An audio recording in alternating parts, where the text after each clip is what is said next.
Hello दोस्तों, speed 24/7 के YouTube मंच पे आपका स्वागत है। चलिए, आज है 29 जनवरी और 29 जनवरी का जो डे है वो है भारतीय समाचार पत्र दिवस। 29 जनवरी, ठीक है। देखिए, इसमें लिखा है कि यह 29 जनवरी 1780 ईस्वी को कोलकाता में प्रकाशित हुआ था भारतीय समाचार पत्र, जो उस समय देश की राजधानी थी। ठीक है, भारत देश की राजधानी पहले कोलकाता ही थी। इस दिन हम भारत के पहले समाचार पत्र हिक्की के बंगाल गजेट की स्थापना को याद करते हैं, जो साल 1780 में कोलकाता में प्रकाशित हुआ था। और इस दिवस को मानने का उद्देश्य समाचार पत्रों के महत्व को और उनकी भूमिका के बारे में जागरूकता बढ़ाना है। इसलिए हम लोग 29 जनवरी को भारतीय समाचार पत्र दिवस मनाते हैं। चलते हैं क्वेश्चन की तरफ।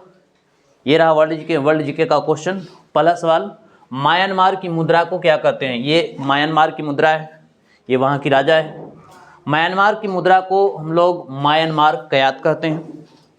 म्यांमार की मुद्रा का नाम कयात है। इसे MMK से दर्शाया जाता है। कयात का मुद्रा प्रतीक जो है वो K है, ठीक है। क्वेश्चन नंबर 2, भारत के पड़ोसी देश भूटान की आधिकारिक भाषा कौन सी है? तो भारत की पड़ोसी देश भूटान की आधिकारिक भाषा जो है वो जोंगखा, जो तिब्बती एक लिपि है। अब देखिए, भूटान के बारे में कुछ महत्वपूर्ण तथ्य दिए गए हैं। भूटान की राजधानी थिम्पू है। भूटान का राष्ट्रीय गान जो है वो डुक है, डुक राष्ट्रीय गान। जैसे भारत की राष्ट्रीय गान जनगण मन है, ठीक उसी प्रकार से भूटान की राष्ट्रीय गान डुक है। भूटान की मुद्रा निगोल्ट्रम या BTN है। भूटान की सीमा रेखा 699 किलोमीटर है भारत से। भूटान का राष्ट्रीय फूल नीला पोस्ता है और भूटान का राष्ट्रीय वृक्ष जो है हिमालयी सरू है। भूटान का राष्ट्रीय पशु ताकिन है। तो ये रहा कुछ भूटान से रिलेटेड। क्वेश्चन नंबर 3, किस वर्ष गोंगसा उज्ञेन वांगचुक भूटान के पहले सम्राट बने थे, पहले राजा? तो वो 1907 में बने थे। गोंगसा उज्ञेन वांगचुक 17 दिसंबर 1917 को भूटान के पहले सम्राट बने। उनका जन्म 11 जून 1862 को हुआ था और उनका निधन जो है 26 अगस्त 1926 को हुई थी। क्वेश्चन नंबर 4, पारो शहर किस देश का राष्ट्रीय प्रसिद्ध पर्यटन स्थल है? ये पारो शहर है, यहाँ पे जो है से काफ़ी अच्छा घूमने का जगह है, वो है भूटान में। पारो राजधानी थिम्पू के पश्चिम में भूटान में एक घाटी शहर है। यह शहर अपने डुक चोइंग मंदिर के लिए प्रसिद्ध माना जाता है और चोइंग मंदिर को 1525 ईस्वी में तिब्बत में रालुंग के राजकुमार महासभा नगवांग चोग्येल द्वारा ये बनाया गया था। क्वेश्चन नंबर 5, म्यांमार का सबसे बड़ा जातीय समूह जो है वो बामर है। म्यांमार का सबसे बड़ा जातीय समूह बामर। म्यांमार को बर्मा भी कहते हैं, वर्मा। इसका राजधानी है नेव पैताब, ठीक है। बामर लोग म्यांमार की आबादी का करीब 68% हिस्सा बनाते हैं और बामर लोगों को म्यांमार के सीनेओ तिब्बती वंश के बर्मी या म्यांमारी नाम से भी जाना जाता है।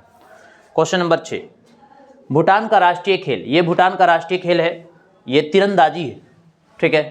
इसी को हम लोग तीरंदाजी कहते हैं। भूटान का राष्ट्रीय खेल तीरंदाजी है। यह खेल भूटानी संस्कृति का अहम हिस्सा है, जो कि भारत का राष्ट्रीय खेल हॉकी, ठीक है। और इसे पवित्र कला माना जाता है। साल 1971 में भूटान के संयुक्त राष्ट्र में शामिल होने के बाद तीरंदाजी को राष्ट्रीय खेल घोषित किया गया था भूटान में। आज जितने भी सारे प्रश्न दिख रहे हैं सारे भूटान से ही है। भूटान में किस धर्म के अनुयायियों की संख्या सबसे अधिक है? वो है बौद्ध धर्म। बौद्ध भिक्षु वहाँ पे ज़्यादा होते हैं। भूटान में बौद्ध धर्म को मानने वाले लोगों की संख्या सबसे ज़्यादा है। यहाँ करीब 75% लोग बौद्ध धर्म को मानते हैं। वहीं करीब 22% लोग हिंदू धर्म को मानते हैं और भूटान में बौद्ध धर्म को राज्य धर्म भी माना जाता है। क्वेश्चन नंबर 8, किस देश में घो पुरुषों का पारंपरिक एवं राष्ट्रीय परिधान माना जाता है? वो है आपका भूटान। भूटान में सभी के लिए राष्ट्रीय पोशाक पहनना अनिवार्य है। जो घो भूटान में पुरुषों द्वारा पहनी जाने वाली पारंपरिक पोशाक है, जो पुरुष लोग पहनते हैं। घो बहुमुखी और आरामदायक है।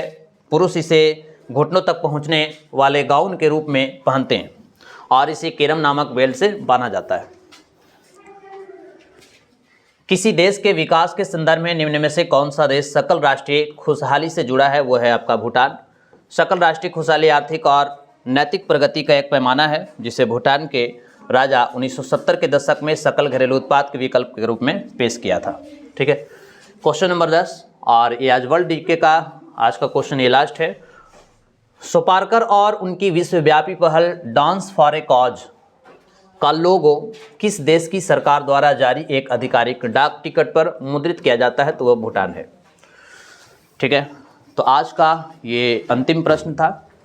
मिलते हैं हम लोग नेक्स्ट वीडियो में नेक्स्ट क्वेश्चन के साथ। Bye bye, take care.